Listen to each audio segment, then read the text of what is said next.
नमस्कार. तुम्ही पाहायला सुरुवात केली सकाळचा online platform. Video journalist Pramod शेलारसह मी सम्राट कदम आपल्या सर्वांचं स्वागत करतो. टॉक विथ जीनियस याच्या दुसऱ्या भागामध्ये आपण आलेलो आहे. आज आपण भेटणार आहोत डॉक्टर अरविंद नातू यांना. तुम्हाला माहिती असेल, भारतीय विज्ञान शिक्षण आणि संशोधन संस्था अर्थात आयसरच्या स्थापनेपूर्वी जो एक महत्त्वपूर्ण गट स्थापन झाला होता, त्यामध्ये डॉक्टर नातू यांचं काम होतं.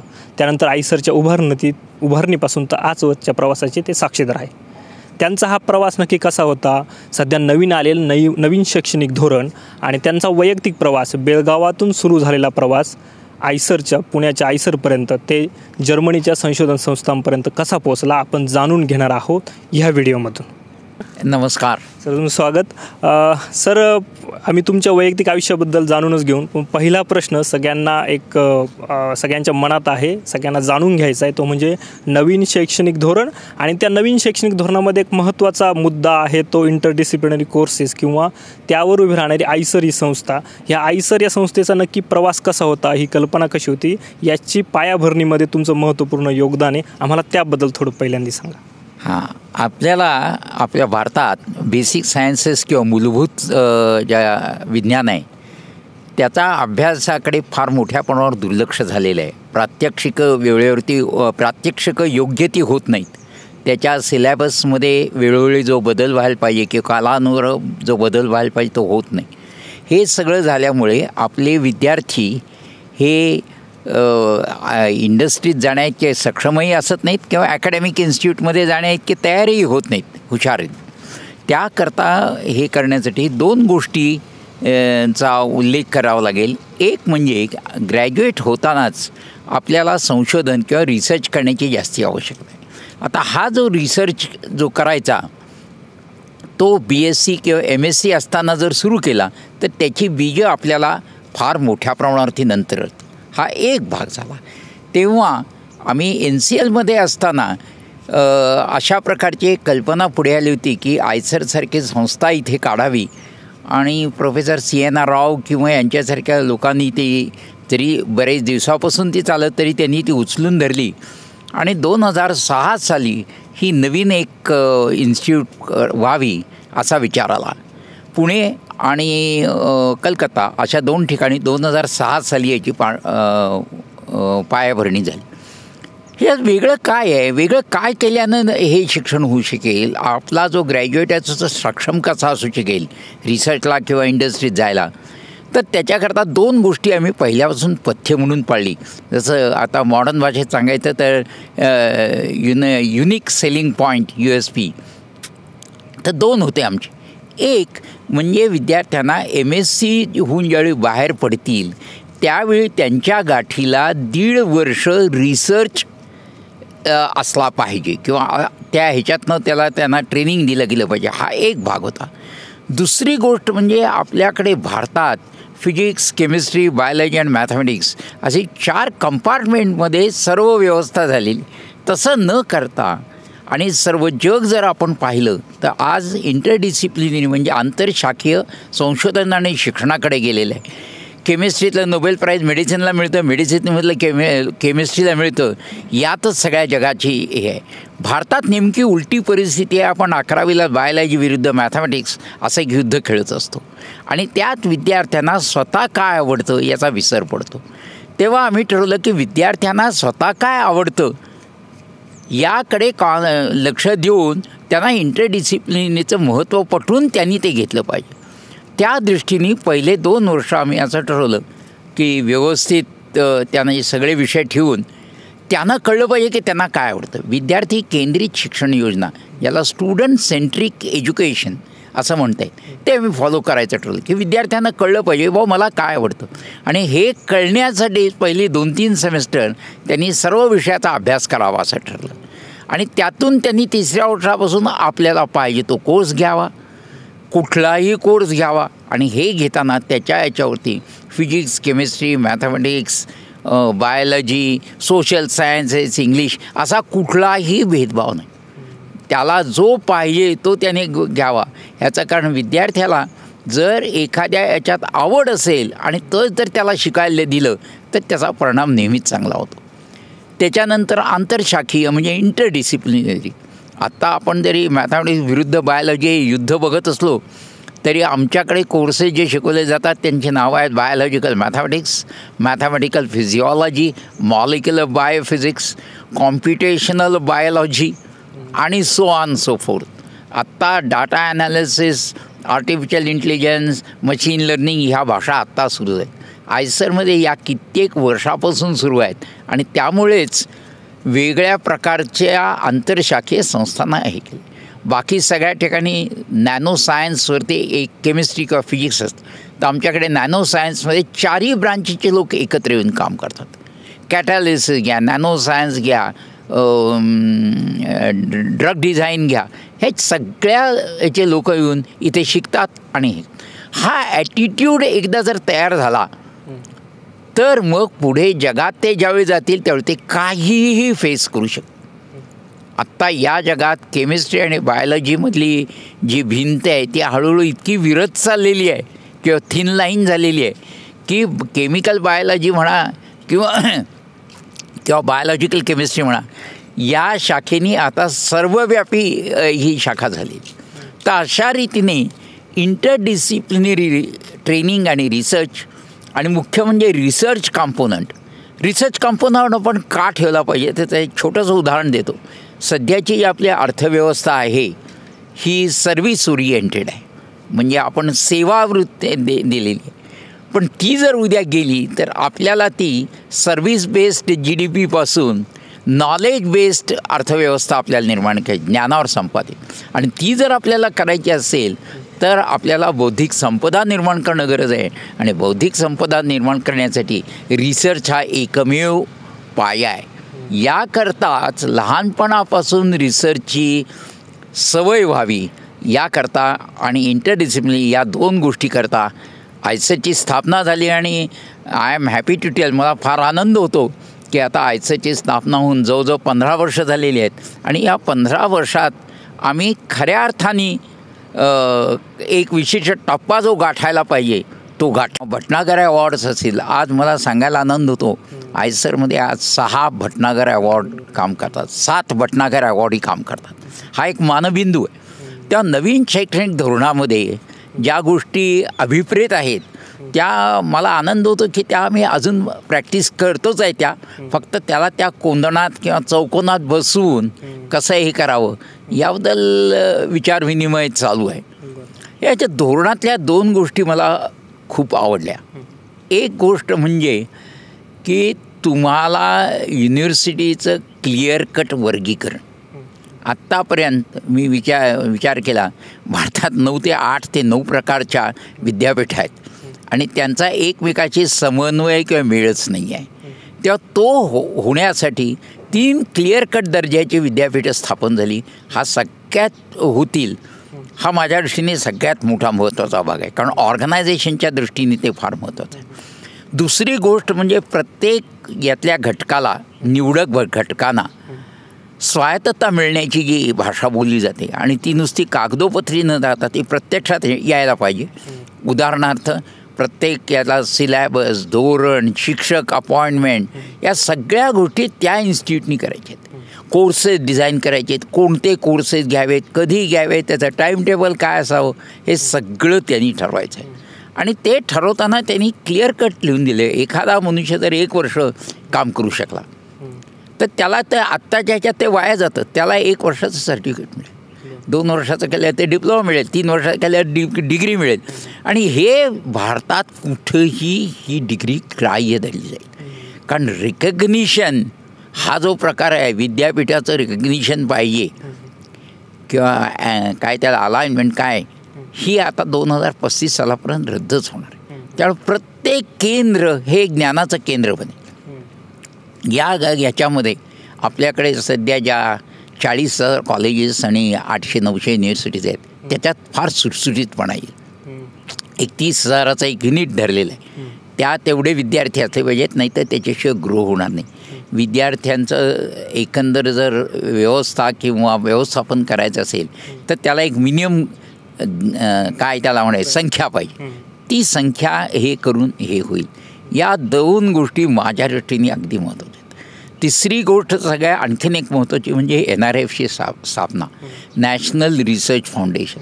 ती स्थापना केल्यामुळे काय होणार आहे किंवा झालेलं आहे तर सर्व ज्या लोकांना रिसर्च करायचं आहे त्यांना एका छत्राखाली आणलं गेले. आत्ता कसं आहे की एखाद्या रस्त्यावरच्या माणसाला जर रिसर्च करायचं असेल तर सध्या त्याची डायरेक्ट फॅसिलिटी अवेलेबल नाही.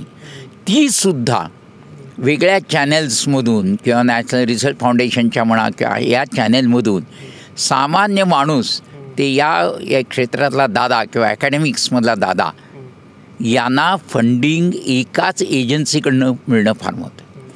ही एजन्सी फक्त फंडिंग देऊन थांबणारी नाही. तर त्याच्यात काय करणार आहेत ते की जसं जसं तुमचा रिसर्च होईल आणि जसा जसा तो समाजाला उपयोगी पडेल तसतसे त्या संबंधित मिनिस्ट्रीची ते डायरेक्ट कॉन्टॅक्ट करून देणार. उदाहरणार्थ केमिस्ट्रीमध्ये तुम्ही काही शोध लावला किंवा आता ते मार्केटिंगमध्ये तर अशावेळी ते पेट्रोलियम इंडस्ट्री जी आहे त्यांच्याकडे लावून देतील आणि त्यांना सांगतील की तुम्ही यांच्याशी टायप करा. म्हणजे जो इंडस्ट्रीची टायप नंतर करायचा तो फारच लवकर येतो टायप. याच्यातूनच दुसरा प्रश्न उद्भवतो की आयसरचं आणि इंडस्ट्रीचं नातं कसं आहे किंवा अशा टाईपचं, कारण पहिल्यापासून हा होता. तर पहिले 10 वर्ष असं किंवा 10-12 वर्ष अशी होती की आम्हाला जर इंडस्ट्रीची हात मिळवायचा असेल तर तो गिव्हर अँड टेकर या स्वरूपातला नसावा. तर तो एका समान पातळीवरती राहून संशोधन प्रकल्प एकत्रित राबवायचे अशा प्रकारचा.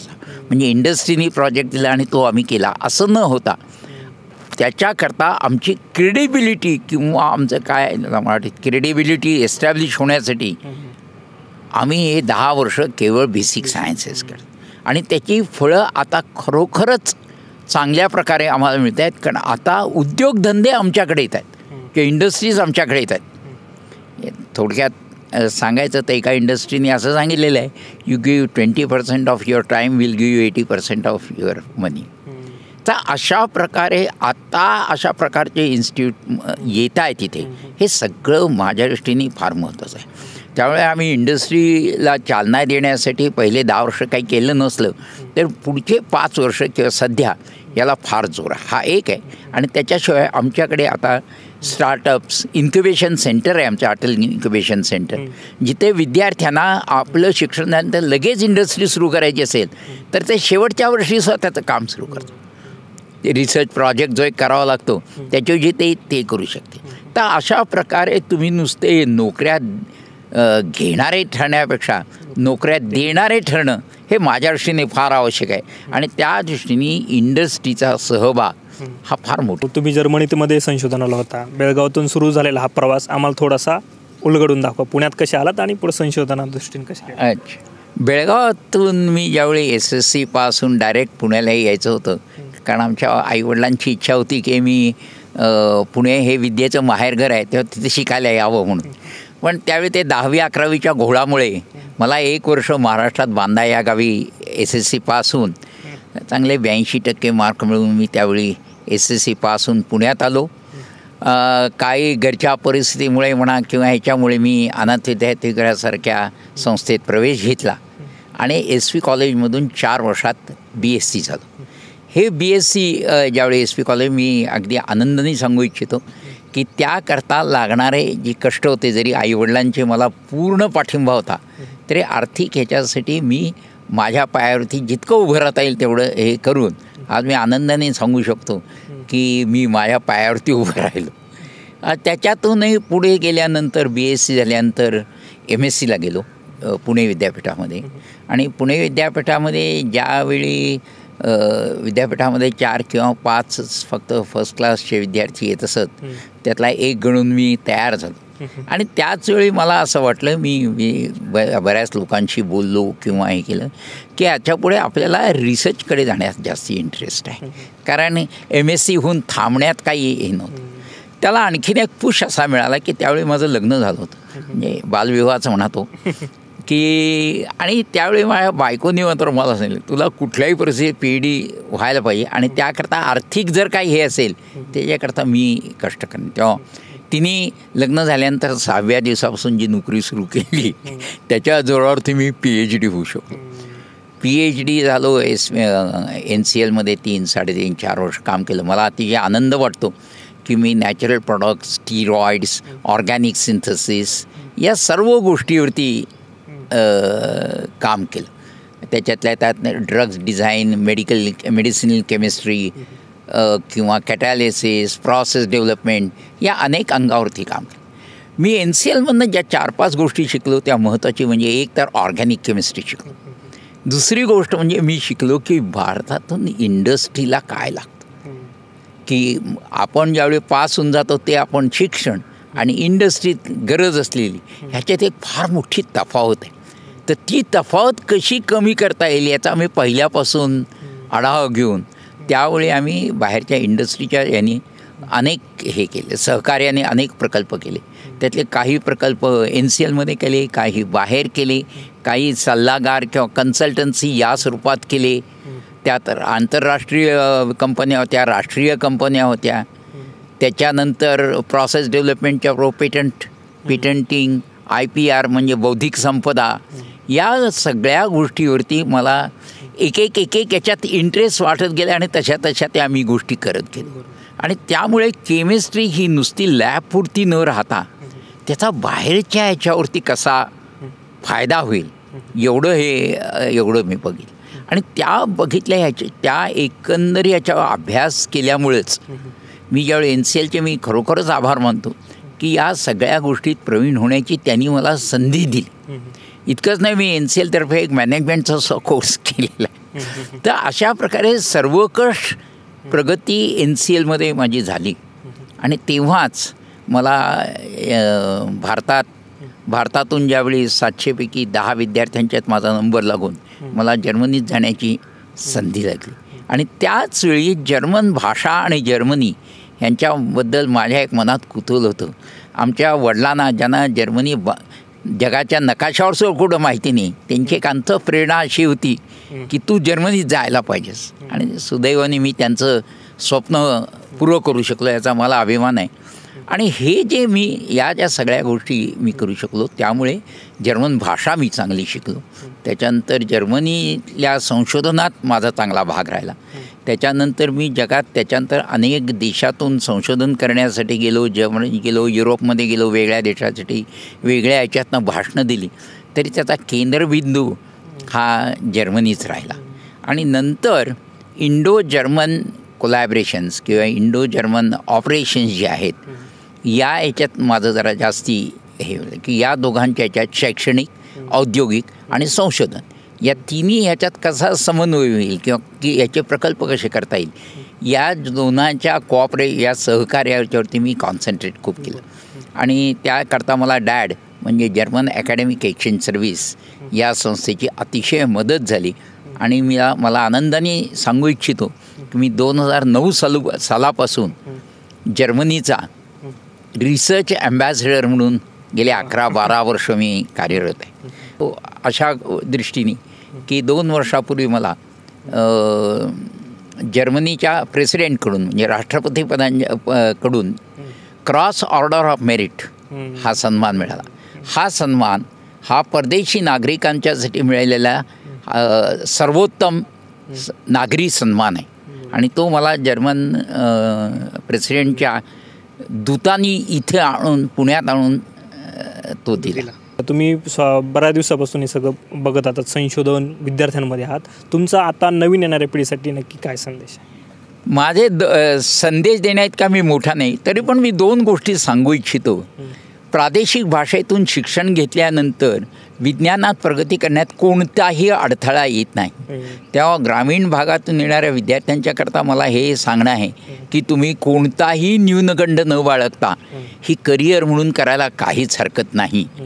दुसरी गोष्ट म्हणजे आपण करिअर करताना त्याच्यानंतर मला पैसे किती मिळतील याच्यापेक्षा मला काय आवडतंय ह्याच्यावरती जर जास्ती लक्ष दिलं तर तुम्ही आयुष्यात सक्सेसफुल जास्ती चांगले होईल. तुम्ही व्यवस्थित अभ्यास करा, पैसे तुमच्या मागून आले पाहिजेत. अशा प्रकारे मला असं वाटते की विद्यार्थ्यांनी अशा प्रकारे जर आपल्या करिअरची धोरणं किंवा दिशा ठरवायचं ठरवलं तर मला वाटतं भारताचा भविष्यकाळ उज्ज्वल आहे.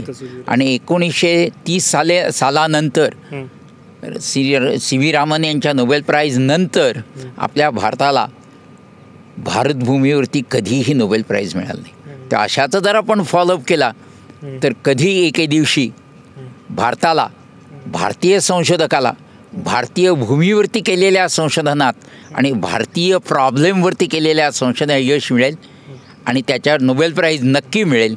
आणि तो दिवस भारताच्या विज्ञान क्षेत्रात आणि सर्व क्षेत्रात अतिशय अभिमानाचा आणि सुवर्णमयी ठरेल. धन्यवाद सर.